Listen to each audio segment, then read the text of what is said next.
ግን ስንቶቻችንን የነዚህን የጌዮችን ወይም ስማቸውን ቄስ ይጥራው የሚለብሱት የልብስ ስታይላቸው ያስታውቃል፣ የቁልፍ አያያዛቸው ያስታውቃል፣ ባንዲራቸው ያስታውቃል።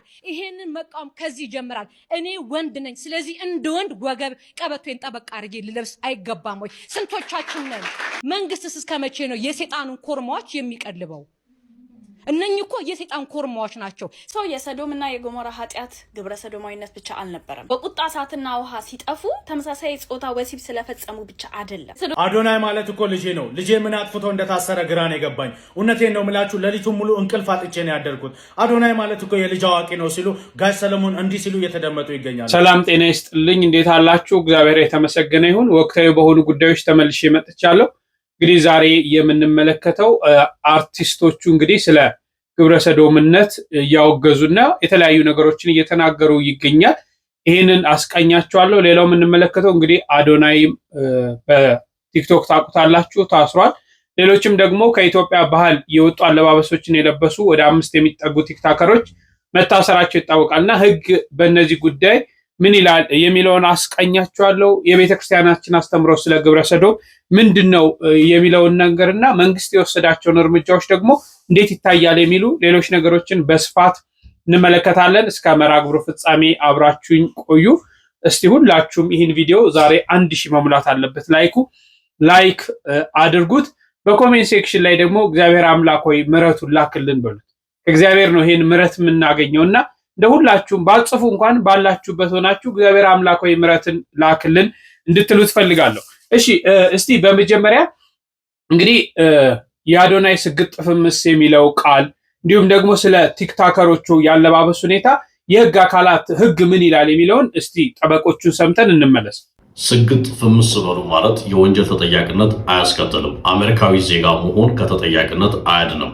ሰላም ደጉላው ነኝ። እንግዲህ በሀገራችን የወንጀል ህጉ የራሱ ዓላማ ያሉ ሲሆን በዋናነት የማህበረሰቡን ሰላምና ጸጥታ ማስከበር ከዚህም ባሻገር ወንጀል ፈጽመው የተገኙትን ለህግ ማቅረብና ተገቢውን ቅጣት ማስገኘት ሲሆን ፐብሊክ ሞራል፣ የህዝብ ደህንነት፣ የህዝብ ሞራልን እሴትን መጠበቅ እንደሆነ እንረዳለን። ከዚህ ባልተናነሰ መልኩና ደግሞ የወንጀል ህጉ ፕሪንሲፕልስ ከሚባሉት ወይም ደግሞ መሪዎች ከሚባሉት መካከል አንድ ድርጊት ወይም ደግሞ ያለማድረግ በግልጽ በወንጀል ህጉ ወንጀል ነው ተብሎ እስካልተደነገገ ድረስ የወንጀል ተጠያቂነት ወይም ደግሞ ቅጣት መጣል እንደማይቻልም አብሮ ተያይዞ ተደንግጎ ይገኛል። ስለዚህ በሀገራችን የወንጀል ህጎች በምንመለከትበት ጊዜ ስግጥ ፍምስ ብሎ መናገር ብቻውን የወንጀል ተጠያቂነት እንደማያመጣ እንገነዘባለን። ከዚህም ባሻገር ህገ መንግስቱን ጨምሮ በሌሎች ድንጋጌዎች ማንም ሰው ሐሳብን በነፃነት የመግለጽ መብት እንዳለውና በልዩ ሁኔታ እነዚህ የሚገደቡት ደግሞ በተለዩ በሌሎች ህጎች እንደ ስም ማጥፋት የጥላቻ ንግግር ሆኖ ሲገኙ ብቻ እንደሆነ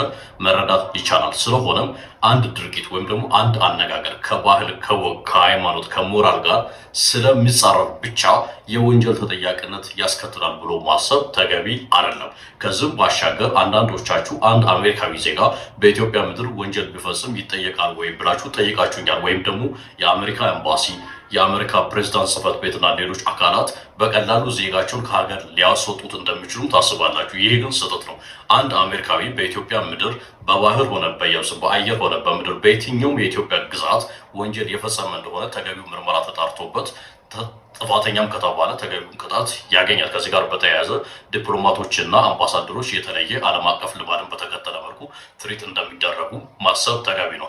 ስግጥ ፍምስ በሉ ማለት ብቻውን ወንጀል አይደለም። አሜሪካዊ ዜጋ መሆን ከህግ ተጠያቂነት አያድንም። አመሰግናለሁ። በቲክቶክ ክሬቲቭ አዋርድ ላይ ለመልካም ስነምግባርና ለመልካም ጠባይ ተቃራኒ የሆነ የብልግናና አሳፋሪ የሆነ የአለባበስ ስርዓትን በመከተል ለህዝብ የታዩ ቲክቶከሮች በፌዴራል ፖሊስ ቁጥጥር ስር መዋላቸውና ህጋዊነቱን በተመለከተ ጠበቃና የህግ አማካሪ የልብታኔ ነኝ። እንግዲህ ማህበረሰብ የራሱ የሆነ እሴትና ባህል አለው። በተጨማሪም ደግሞ የሞራል ልዕልና ሊረጋገጥ የሚችለው ማህበረሰቡ ከሚያስቀምጠው ቀይ መስመር ነው ማለት ነው።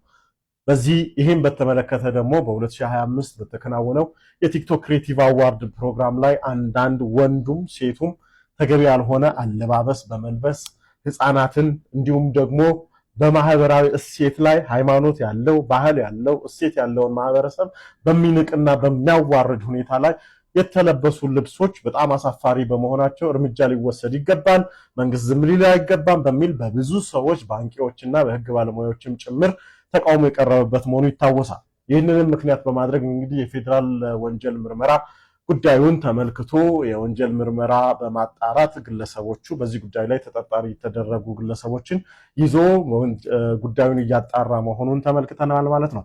ይሄ ተግባር የሚመነጨው የፌዴራል ፖሊስ ይህን ተግባር እንዲፈጽም ያነሳሳው የህግ አግባብ የትኛውን የሚለውን ስንመለከት የፌዴራል ወንጀል ህግ አንቀጽ 639 ላይ ማንም ሰው አስቦ ህዝብ በሚያዘወትርበት ቦታ ወይም በህዝብ ለፊት ለመልካም ጠባይ ወይም ለመልካም ስነ ምግባር በብርቱ ተቃራኒ የሆነው ማንኛውንም ጸያፍ ድርጊት የፈጸመ ወይም በአኳኋን ያሳየ እንደሆነ ከ3 ወር እስከ 1 ዓመት በሚደርስ ቀላል እስራት እንዲሁም ደግሞ ድርጊቱ የተላለፈው በህፃናት ፊት ህፃናት በሚገኙበት ቦታ የሆነ እንደሆነ ከ6 ወር እስከ 5 ዓመት የሚደርስ ቀላል እስራት የሚያስቀጣ መሆኑን በሚደነግገው የወንጀል ህጋችን ነው ማለት ነው። ስለዚህ ከተመሳሳይ ድርጊት እፈጽማለሁ፣ እታወቃለሁ፣ የተለየ ሆኜ ተገኝቼ ራሴን የበለጠ ፎሎወር አገኛለሁ በሚል የተሳሳተ መልከታ ውስጥ ራሳችሁን ለማግኘት እየታተራችሁ ያላችሁት ከዚህ በመማር ከማህበረሰቡ ተቃራኒ ከሆነው ተግባር ራሳችሁን እንድትቆጥቡ ለማሳሰብ ነው። ኮፒ ሊንክ፣ ሼር፣ ሪፖስት ማድረግና አትርሱ። አመሰግናለሁ። መልካም ቀን። እንደተከታተላችሁት ነው እንግዲህ የህጉን ሁኔታ በሚገባ ጠበቆቹ ገልጸዋል። እዚህ ላይ ምንም የምንጨምረው ነገር የለም። ያው እንድትሰሙትና እንድናቀው ስለፈለኩ ነው ያመጣሁት ማለት ነው። እሺ እስቲ ስለ ግብረ ሰዶም የሚለውን እንመልከት በቅድሚያና ስለ ግብረ ሰዶም እቺ ልጅ የምታነሳው ሐሳብ አለ። የሰዶምና የጎሞራ ኃጢአት ግብረ ሰዶማዊነት ብቻ አልነበረም። በቁጣ እሳትና ውሃ ሲጠፉ ተመሳሳይ ጾታ ወሲብ ስለፈጸሙ ብቻ አይደለም። ሰዶምና ጎሞራ ሰዎች ቀጣፊዎችም ነበሩ፣ ሌቦችም ነበሩ፣ ውሸታሞችም ነበሩ፣ ጉልበተኞችም ነበሩ። ጉልበታቸውንና ስልጣናቸውን እየተጠቀሙ ከስራቸው ያሉ ሰዎችን በጉልበት የማይበልጧቸውን፣ በገንዘብ የማይበልጧቸውን፣ በስልጣን የማይበልጧቸውን ሰዎች ይጨቁኑ ነበር። ጨቋኝ ነበሩ። ጋጦችም ናቸው፣ ይማግጣሉ። ሴቶችንም ወንዶችንም ይደፍሩ ነበር። ሴቶችንም ወንዶችንም ይደፍሩ ነበር። ሙሰኞች ነበሩ፣ ጥጋበኞች ነበሩ፣ ንፉጎች ነበሩ፣ በሮ በላ ነፍሰ ገዳዮች ነበሩ። አብርሃም ለእግዚአብሔር 50 ንጹህ ሰዎችን ካገኘህ ማራቸው ብሎት እግዚአብሔር 10 ሰው እንኳን ማግኘት አልቻለም። ሁሉም ሰው ኃጢአተኛ ነበር እዛ ከተማ ላይ። ተመሳሳይ ጾታ የሚያደርጉትን ብቻ እየለየ አይደለም እግዚአብሔር የቀጣው፣ ሁሉንም ነው የቀጣው። ሁሉንም ኃጢአተኞች። የኃጢአት ትልቅ ትንሽ የለውም። ግብረ ሰዶምን እቃወማለሁ፣ ንፉግነትንም እቃወማለሁ፣ ጭቆናን እቃወማለሁ፣ ጉልበተኝነትን እቃወማለሁ፣ የመድፈር ጥቃትን እቃወማለሁ፣ የበላይነት ስሜትን እቃወማለሁ፣ ሙስናን እቃወማለሁ፣ ነፍሰ ገዳይነትን እቃወማለሁ። ለማለት የፈለኩት ግብረ ሰዶምን እንቃወማለን ስትሉ እናንተ የምትፈጽሟቸውን ኃጢአቶችም ትቃወማላችሁ ወይ? መጽሐፍ ቅዱስን የምታውቁና የምታነቡ ሰዎች ከተሳሳትኩ ታርሙኛላችሁ። ግን ይሄ ይመስለኛል የሰዶምና ገሞራ መልእክት። ኃጢአት የተጨማለቀ ሀገር ከእግዚአብሔር ቁጣ አይድንም። ኢትዮጵያ ደግሞ በኃጢአት ተጨማልቃለች። ወሮ በሎች፣ ነፍሰ ገዳዮች፣ ሌቦች፣ ሙሰኞች ነግሰውባታል። ሴቶች እየተደፈሩባት ነው። ሰዎች ንፉጎች ሆነዋል፣ ለተቸገሩ አይደርሱም። ለመሆኑ ክርስቶስን ታውቁታላችሁ? የታመመ ጠይቃችኋል? የታሰረ አይታችኋል? የተራበ አብልታችኋል? የተጠማ አጠጥታችኋል? የታረዘ አልብሳችኋል? ፍትሃዊ ናችሁ? አልሰረቃችሁም? ጉቦ አልተቀበላችሁም? ባይ ዘ ዌይ እኔ ከኃጢአት ንጹህ ሆኜ አይደለም እንደዚህ እያወራሁ ያለሁት። I'm just pointing out the facts. እና ይሄንን ዲስኩራችሁን አቁሙና ወደ ፈጣሪያችሁ ወደ ክርስቶሳችሁ ቅረቡ። ሲሪየስሊ ነጠላ ለብሳችሁ ቤተክርስቲያን ስለሄዳችሁ አይደለም፣ የስዕል አድኖ ፕሮፋይል ፒክቸራችሁ ስላደረጋችሁ አይደለም፣ እንደዚህ ሆኑ፣ እንደዚህ ተደረጉ፣ እንደዚህ ወጣባቸው የተባሉት ሰዎች ላይ ጣጣችሁን ስለቀሰራችሁ አይደለም እናንተ ንጹህ የምትሆኑት፣ ጻድቅ የምትሆኑት፣ ወይም ደግሞ የእግዚአብሔር ወታደር የምትሆኑት። ችግር እርዱ፣ የተራበ አብሉ፣ የተጠማ አጠጡ፣ የታረዘ አልብሱ። ቤታችሁ ያለችውን ሰራተኛ አትጨቁኑ፣ ልጆቻችሁን አትደብድቡ፣ ሚስቶቻችሁን አትደብድቡ፣ ህጻናትን አትድፈሩ። ግብረ ሰዶምን ስትቃወሙ ሁሉንም የግብረ ሰዶም አክት ተቃወሙ። ሁሉንም፣ ተመሳሳይ ጾታን ብቻ አይደለም። ወይኔ ሰባኪ ልታረጉኝ ነው። በሉ ቻው። በተገቢው መንገድ ገልጻለች። ሰፋ ያሉ ሀሳቦችን አንስታለች። በተለይ ብዙ ነገሮችን በማንሳት ማለት ነውና እዚህ ላይም ለእናንተ ሀሳቡን እተዋለሁ። እናንተ በዚህ ዙሪያ ሀሳብ እንድትሰጡ። እኔ ወደ አርቲስቶቹ እንለፍና የእነሱን በደንብ እንነጋገራለን። አርቲስት ትዕግስት ያነሳችውን ሀሳብ እንስማና እንነጋገር። ግን ስንቶቻችንን የነዚህን የጌዮችን ወይም ስማቸውን ቄስ ይጥራው የአለባበስ ስታይላችሁን የምናውቀው ሳናቀው እንደ ፋሽን ስንቶቻችን አውቀን ተከትለናል ወይስ ሳናቀው ለብሰን ተከትለናል? የእውነት መቃወም ከዚህ ብንጀምርስ? የሚለብሱት የልብስ ስታይላቸው ያስታውቃል። የቁልፍ አያያዛቸው ያስታውቃል። ባንዲራቸው ያስታውቃል። ይሄንን መቃወም ከዚህ ይጀምራል። እኔ ወንድ ነኝ፣ ስለዚህ እንደ ወንድ ወገብ ቀበቶን ጠበቅ አድርጌ ልለብስ አይገባም ወይ? ስንቶቻችን ነን? የኢትዮጵያ ወንድ ወገቡን ጠበቅ አድርጎ ሱሪን አስሮ ሲሄድ ያምርበታል። ወንድ ነው። እንደንትን ዝቅ አድርጎ ካለባበሳችን እንጀምር። ከዚህ እንጀምር። ራሳችን መለወጥ እንጀምር። የዛኔ ሌሎችን እንለያቸዋለን። አዎ ይሄ ነው፣ ስለዚህ መወገዝ አለበት እንላለን። መንግስትስ እስከ መቼ ነው የሰይጣኑን ኮርማዎች የሚቀልበው? እነኚህ እኮ የሰይጣን ኮርማዎች ናቸው። ሰይጣን ደግሞ ከሰው ጋር ምን ህብረት አለው? እስከ መቼ ነው ዝም የምንለው? ይሄንን ሀገር ለማን ነው የምናስረክበው? ለነዚህ ለሰይጣን ኮርማዎች? ኧረ ይህች ሀገር ቅድስት ናት። ኧረ አናርክሳት፣ በእኛ ተግባር አናርክሳት። ኧረ ገና አጣጥመን አልበላናትም ይችን ኢትዮጵያን። ኧረ ቅድስናዋን ደብቃብናለች። የእውነት በጣም ይከብዳል፣ በጣም ያሳዝናል። የቱ ጋር ነው የቆም ነው? ምን እያደረግን ያለ ነው? ልጆቻችን በምን ሁኔታ ነው እያሳደግን ያለ ነው? ስንቶቻችንን በኢትዮጵያ ባህል ወግና ስርዓት ልጆቻችንንስ እያሳደገን ያለ ነው? ለምንድነው ሌሎቹ ናፋቂ የምንሆነው? ለምንድነው የራሳችንን አጉልተን የማናሳየው? ለምን ሌሎች የኛን ነገር ሲነግሩን እንሰማቸዋለን? ለምን የራሳችንን አክብረን ሌሎች እንዲያከብሩት አናደርግም? ስንት የሚከበር ባህል እኮ አለን። ህግ ማለት ደግሞ እኮ ዶግማ አይደለም፣ ቀኑና ነው። ይቀየራል። ለምንድነው የማይቀየረው? ወደ ሳይሆን ትቀይራለህ። በቃ ነው ይቀየራል። እንደሰማችሁት ነው። በእውነት እውነት ነው። ይቺ ሀገር የቅድስት ሀገር ናት። ይቺ ሀገር የተባረከች ሀገር ናት። ይቺ ሀገር ብዙ ቅዱሳን የፈሩባት ሀገር ናት። ይቺ ሀገር ፈሪሃ እግዚአብሔር ያላት ሀገር ናት። ይቺ ሀገር ህዝቡ በአንድነት ተሳስቦ ተማምኖ ተዋዶ የኖረባት ሀገር ናት።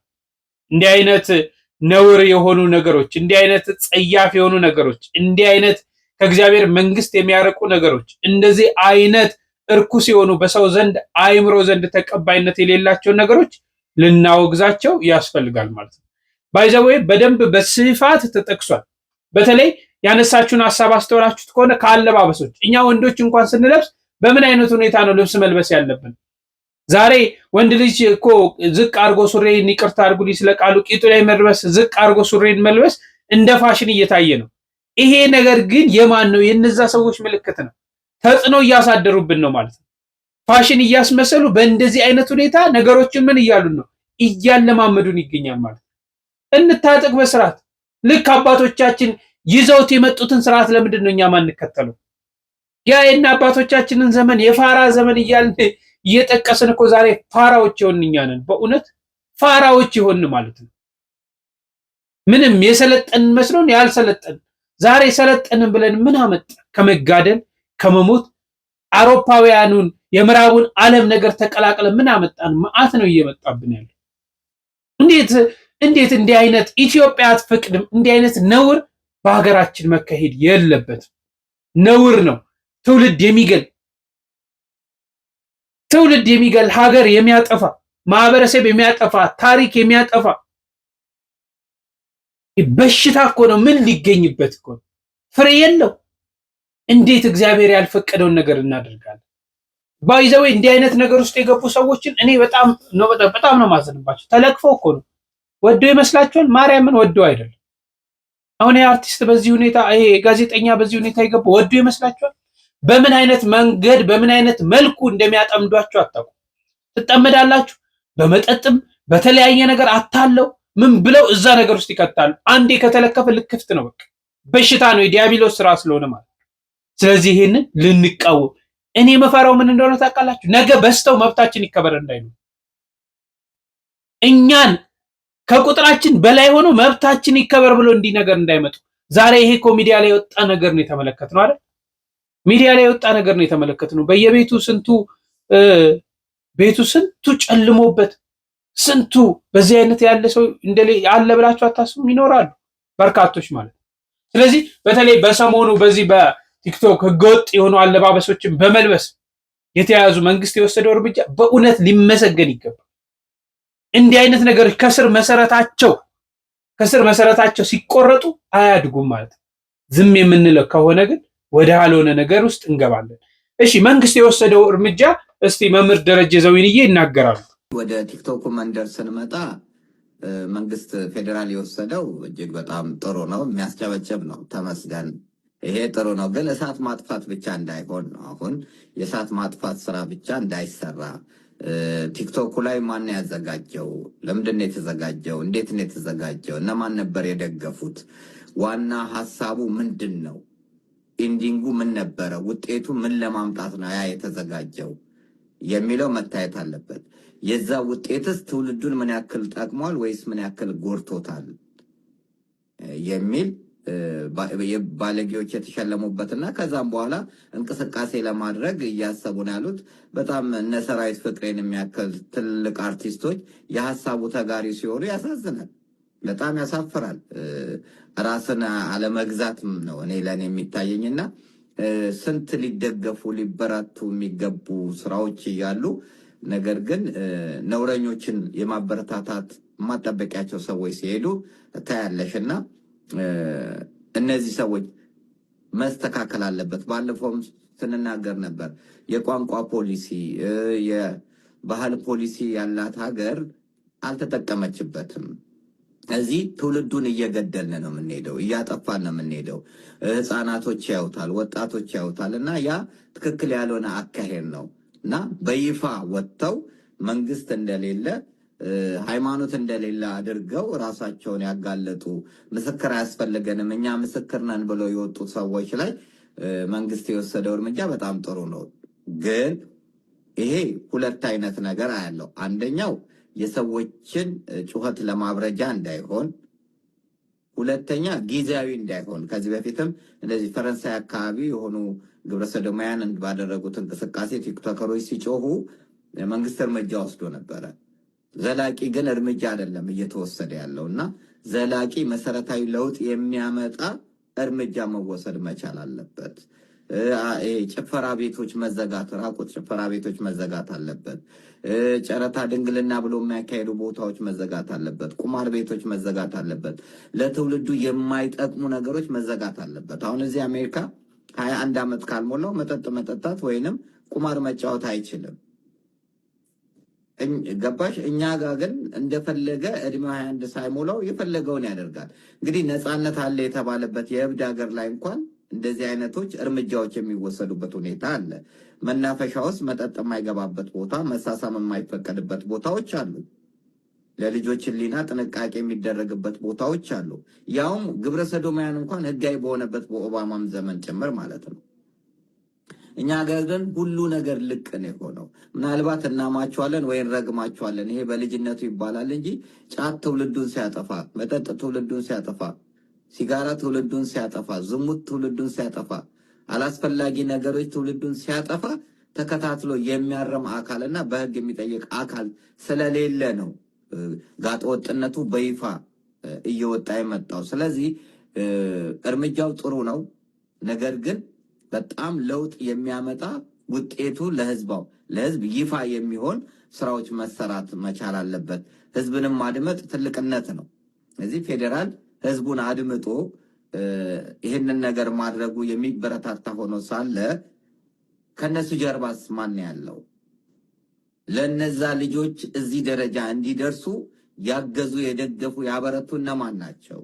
ምክንያቱም ወንጀል ሲሆን የወንጀል ተባባሪዎች አብረው አሉ። አንድ ሰው ሲሰርቅ ወይንም ሰው ሲገል አይተሽ ዝም ማለት አትችይም። ለህግ አካል ነው የምታሳውቂው። ካላሳወቅሽ የወንጀል ተባባሪ ነሽ። አዎ በስፋት ገልጸውታል። በደንብ እስከ ፍጻሜው መሄድ አለበት። መንግስትንም በዚህ ሁኔታ ልናመሰግን ከጎኑ ልንቆም ያስፈልጋል። የፌዴራል ፖሊስ በእውነት ልናመሰግንና ከጎኑ ልንቆም ያስፈልጋል። ምክንያቱም ሀገራችን ባህል አላት፣ ሀገራችን ቅድስና ያላት፣ ሀገራችን ስርዓት ያላት ናት። ይቺ ስርዓት ያላት፣ ቅድስና ያላት፣ ባህል አላት፣ እሴት ያላትን ሀገራችን የማህበረሰቡን ባህል የማይወክሉ ነገሮች የሚያደርጉትን ልናስቆማቸው ያስፈልጋል ብዬ አስባለሁ። ያስፈልጋል፣ እርምጃዎች ሊወሰዱ ያስፈልጋል። አለበለዚያ ነገ ከነገ ወዲያ ማንወጣው ነገር ውስጥ እንገባለን ብዬ አስባለሁ። እሺ፣ በዚህ ውስጥ የቤተ ክርስቲያን አስተምሮ ምን እንደሆነና እንደው በዛውም የዕለቱን ስንክሳር ይዤላችኋለሁ። አንድ ላይ ተምረን እንመለስ። ስለ ኢትዮጵያ ዝም አንልም ብለን ተነስተናል። ይሄ ተስፋ የሚያስቆርጡ የድካም ድምጾችን ማዳመጥ የለብንም። ቤተ መንግስት ጠቅላይ ሚኒስትር ደገፉን፣ እገሌ ባለ ሀብት ደገፈኝ ብሎ ዓላማ አይጀመርም። እግዚአብሔር በአንዱ በጨከነው በኖህ ዓለምን አትርፏል። ባልጨከኑ በብዙዎች ደግሞ ጠፍታለች። ኢትዮጵያን በዚህ ሰዓት ዝም ካልን አሳሳቢ ጉዳይ ነው። ስለ ግብረ ሰዶም ዝም አንልም። ትውልድ አጥፊ ነው። ሂሮሺማና ናጋሳኪ ላይ አሜሪካ ከጣለችው አውዳሚ የጦር መሳሪያ በላይ ግብረ ሰዶማዊነት ትውልድን አጥፊ ነው። ብዙ ተባዙ የሚለውን የእግዚአብሔርን ሐሳብ የሚገታ ምድርን ባዶ የሚያስቀር የእግዚአብሔርን ዓላማ አመስጋኝ ትውልድ ህዝብን ሀገርን ድምጽ በሌለው መሳሪያ የሚገድል ስለሆነ በዚህ ጉዳይ ላይ ዝም ማለት ተገቢ አይደለም። ዛሬ ዓለም በሰዶምና በገሞራ የተፈጸመውን ድርጊት እንደገና እየፈጸመ ህይወትን አጥቶ ከህይወትን በታች ለመኖር በሁለቱም ዓለም በዚህም ዓለም በወዳኛውም ዓለም ሙት ሆኖ ለመቅረት ይሰራል ይባላል እና ይህ ግብረ ሰዶም በእውነቱ ሀገርን የሚጎዳ ህዝብን ያለ ዘር የሚያስቀር ተተኪ ዘር የሚያሳጣ በኖህ ጊዜ ዓለምን በሙሉ ያጠፋ በሰዶም በገሞራ ጊዜ ደግሞ ሎጥና ሚስቱ ልጆቹ ብቻ ናቸው ለዘር የቀሩ።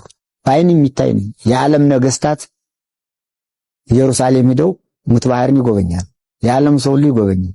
ያ ታሪኩ በመጽሐፍ ቅዱስ ኦሪት ዘፍጥረት ምዕራፍ 19 ላይ ተጽፏል። የሰዶምና የገሞራ ታሪክ ምን በማድረጋቸው ምን በመስራታቸው እንደጠፉ ሎጥን ሁለት መላእክት እጁን ይዘው ሲያወጡት ከሎጥ ቤት የገቡትን መላእክት ሳይቀር አውጣልንና ግብረ ሰዶም እንስራባቸው እንዳሉት በመጽሐፍ ቅዱስ ላይ ተጽፏል። ይህ በሀገራችን በኢትዮጵያም ተጀምሯል ይባላል። ሆኖት ሊወገዝ የሚገባው የመጀመሪያው ሱስ ይሄ የማይጠቅም። ምክንያቱም ወንድ ከወንድ ተጋብቶ ምንድነው የሚጠቅም? ዘር አይተካ፣ ለበሽታ እኮ ነው። ውስጡ በሽታ ነው። እንኳን ሰው አርያ እግዚአብሔር ያለው ሰው ይቅርና ነባቢት ነፍስ ያለችው ሰው ትንበል ሰው ከፍጥረት ሁሉ ለየት ያለ ነው። አዋቂ ነው፣ አስተዋይ ነው፣ ተናጋሪ ነው። ነባቢት ነፍስ አላቸው። ይህች የሌላቸው ደማዊት ነፍስ ያላቸው እንስሳት ከሰው በታች ሆኑት መናገር የማይችሉት ማስተዋል የሌላቸው ዕውቀት የሌላቸው እንስሳት እንኳን እግዚአብሔር በፈጠረላቸው ፍጥረት ከተፈጥሮ ውጭ በሙሉ በጎችንም ፍየሎችንም ከብቶችንም ሌሎችንም እንስሳት የዱር አራዊቱንም ስናይ በተቃራኒ ጾታ ካልሆነ በቀር ተመሳሳይ ጾታ ክብር አይፈጽሙም፣ ሩካቤ አይፈጽሙም። ተባቶችና እንስቶች አንድ ሲሆኑ ይዋለዳሉ። ተባትና ተባት ግን በምንም ታምር በመጽሐፍም አልተጻፈም፣ በተግባርም አይታይም። ሁሉም ስርዓቱን ጠብቆ ሲኖር ሰው ብቻ ከዚህ ስርዓት ወጥቶ ሴትና ሴት ወንድና ወንድ ተጋብቶ የሚገኘው ጥቅም በሽታ ነው፣ ሌላ ትርፍ የለውም። ሐኪሞቹም በዚህ ላይ ለሀገር ሲባል ለትውልድ ለህዝብ ሲባል መልእክት እንዲያስተላልፉ ቢሆን ጥሩ ነው ላለሁኝ። ታኅሳስ 2 አቤት አቤት አቤት! እንዴው እኛ በቀድሞ ስማቸው 3 ደቂቅ 3 ሕፃናት እንላቸዋለን እንጂ እነርሱስ ለእኛ በዕድሜም በጸጋም በትሩፋትም አባቶቻችን ናቸው። ሊቀ መላእክት ቅዱስ ገብርኤል ቁመቱ 49 ክንድ ከሚነድ እሳት የታደጋቸው ያዳናቸው በሚነደው በእቶን እሳት ውስጥ ሆነው በእቶን እሳት ውስጥ ሆነው ሁለት ወገን ያለው ድንቅ የሆነ እንደ ማር እንደ ወለላ የሚጣፍጥ የጸሎት ድርሰትን የደረሱልን አደራ ይህንን ቪዲዮ የምትችሉ ብዙ ጊዜ የማትችሉ ደግሞ ቢያንስ 3 ጊዜ ኮፒ ሊንክ አድርጉልኝ። ለቤቱ አዲስ የሆናችሁ ፎሎ ማድረግ እንዳይረሳ እላለሁ። ነገ ታኅሳስ 2 የይሁዳ ንጉሥ የኢዮአቄም ልጆች የነበሩ ንጉሡ ናቡከደነጾር ኢየሩሳሌምን አቃጥሎ ሕዝቡን በሚማርክ ጊዜ ተማርከው አብረው ወደ ባቢሎን የወረዱ ንጉሡ ናቡከደነጾር ከምርኮ ወጣቶች ለቤተ መንግሥት በሚመርጥ ጊዜ እነዚህ 3ቱ ቅዱሳን ከቅዱስ ዳንኤል ጋር ሆነው አብረው የተመረጡ ነገር ግን በምግብና በአምልኮ ከአሕዛባውያን ጋር አብረው መተባበር አልፈለጉምና ምርጫቸው ጾምና ጸሎት በቆሎ በሆነ ጊዜ አምላካችን ልዑል እግዚአብሔር ከሃሊ አምላክ ነውና ምንም እንኳን በቤተ መንግስት ውስጥ ያደጉ አሁንም ደግሞ በቤተ መንግስት ውስጥ የሚኖሩ ቢሆኑም እንኳን ለእነርሱ ከልዑል እግዚአብሔር የተሻለ ፍቅር አላገኙምና በዚህ ተጋድሏቸው የተነሳ አምላካቸው ልዑል እግዚአብሔር በባቢሎን አውራጃ በሙሉ በውበትም በጥበብም አንደኛ አደረጋቸው። ንጉሱም በዚህ የተነሳ በውበታቸውና በጥበባቸው እጅጉን ተማርኳልና በባቢሎን አውራጃዎች ላይ በሙሉ ሾማቸው። ስማቸውንም በአማልክቱ በጣዖታቱ ስም ሲድራቅ ሚሳቅና አብደናጎ አላቸው። ከነገር ሁሉ በኋላ አሕዛብ ለተንኮል አያርፉምና ክፉ አሰቡባቸው። አዎ ንጉሱ ናቡከደነጾር 60 ክንድ ያለው የጣዖት ምስል አቁሞ ሕዝቡን በሙሉ ለዚያ ጣዖት እያሰገደ ነበር። በዚህ ሰዓት እነዚህ 3 ደቂቅ አንሰግድም በማለታቸው ንጉሱ ናቡከደነጾር አስጠርቶ እኔ እወዳችኋለሁ፣ አከብራችኋለሁ፣ እንዳጠፋችሁም አልፈልግምና ለጣዖቴ ስገዱ፣ ማንም አያድናችሁም፣ ካልሆነ ግን በእቶን እሳት አቃጥዬ እገድላችኋለሁ አላቸው። በነገራችን ላይ ሁላችንም ማወቅና መረዳት ያለብን አንድ ትልቅ ነገር አለ። እርሱም ምንድነው? በባቢሎን አውራጃ ንጉሱ ናቡከደነጾር ለጣዖት ሕዝቡን ሲያሰግድ ለጣዖት ያልሰገዱ እነዚህ 3 ደቂቅ ብቻ ነበሩ። ወደ ቀደመ ነገራችን እንመለስና እነዚህ 3 ደቂቅ ስገዱ በተባሉ ሰዓት ናቡከደነጾር ሆይ እኛ የምናመልከውና የምንሰግደው አንድ አምላክ አለን፣ ለእርሱ እንሰግዳለን፣ እርሱን እናመልካለን። ለአንተ ጣዖት አንሰግድም። አንተ ወደ እቶን እሳት ብትጥለንም አምላካችን ከዚያ እሳት ያድነናል፣ ያወጣናል። ነገር ግን ከዚያ ከእቶኑ እሳት ባያወጣንም እንኳን ለአንተ አማልክት አንሰግድም አሉት። በዚህ ጊዜ ናቡከደነጾር በመናደድ እነዚህን 3ቱን ቅዱሳን ሕፃናት በገመድ አስረው ኃያላን ወታደሮች መጥተው ወደ እቶኑ እሳት እንዲወረውሯቸው አደረገ። በዚህ ሰዓት እነዚህ 3 ደቂቅን ኃያላን መጥተው በወረወሯቸው ሰዓት የእሳቱ ወላፈን እጅግ በጣም ከባድ ነበርና ወርዋሪዎቹ በሙሉ ነደዱ፣ ተቃጠሉ። በዚህም የተነሳ ንጉሱ ናቡከደነጾር እጅግ በጣም ተገርሟል፣ ደንግጧል። ወደ እቶኑ እሳት ተጠግቶ በሚመለከት ጊዜም 3ቱ ሕፃናት 1/4ኛ ሰው ከመካከላቸው ቆሞ እየተመላለሱ በእሳቱ ውስጥ ጸሎት ያደርጉ ይዘምሩ ነበር። በዚህ ጊዜ ንጉሱ ናቡከደነጾር በእሳቱ መካከል የጣልናቸው 3 ሰዎች ነበሩ። እነርሱም ተፈትተው በመካከላቸውም 1/4ኛ ሰው ተጨምሮ አያለሁ። ይሄ 4ኛው ሰው ደግሞ መልኩ የእግዚአብሔርን መልአክ ይመስላል አለ። በዚህ ጊዜ ናቡከደነጾር ወደ እሳቱ ተጠጋና እናንተ የእግዚአብሔር ልዑላኑ ሆይ፣ አዎ እናንተ የልዑል አምላክ ባሪያዎች ሲድራቅ ሚሳቅና አብደናጎ ሆይ እባካችሁን ከእቶኑ እሳት ውጡ አላቸው። በዚህ ጊዜ 3 ደቂቅ ሲድራቅ ሚሳቅና አብደናጎም ከእቶኑ እሳት ውስጥ ምንም ነገር ሳይነካቸው ጢሱ እንኳን ሳያገኛቸው በሰላም ወጥተዋል። በዚህ ጊዜ ናቡከደነጾር እነዚህ 3 ደቂቅ ከወጡ በኋላ የእግዚአብሔር መልአክ 4ኛ ሆኖ ከእቶኑ እሳት እንዳዳናቸው አውቋልና መልአኩን ልኮ ከእቶኑ እሳት ያዳናቸው። ከአምላካቸው በቀር ለምድራዊ ጣዖት እንዳይሰግዱ የታደጋቸው፣ ሰውነታቸውን አሳልፈው ለእቶን እሳት የሰጡለትን የንጉሱንም ቃል ተላልፈው በእርሱ የታመኑትን ባሪያዎቹን ያዳነ የሲድራቅ የሚሳቅና የአብደናጎ አምላክ ልዑል እግዚአብሔር የተመሰገነ የተባረከ ይሁን አለ። እነዚህ 3 ደቂቅ ቅዱሳንም አምላካቸው ከእቶን ባወጣቸው በዚህ ቀን በመጀመሪያ ከእቶኑ እሳት ውስጥ ነው በደረሱት መሰረት አሁንም ደግሞ ውጭ ላይ ሆነው ይትባረክ እግዚአብሔር አምላክ አበዊነ ስቡህኒ ውእቱ ወልዑልኒ ውእቱ ለዓለም ብለዋል። አዎ የአባቶቻችን አምላክ ፈጣሪ እግዚአብሔር ይክበር ይመስገን፣ እርሱ ምስጉኖ ለዘላለም ልዑል ነው የሚለውን ጌታችን በአካለ ሥጋ እያለ 33 ዓመት እዚህ ምድር ላይ በቆየበት ልክ 33 አንቀጽ ያለው ባለ 2 ወገን የሆነ ድርሰት ደርሰውልናል።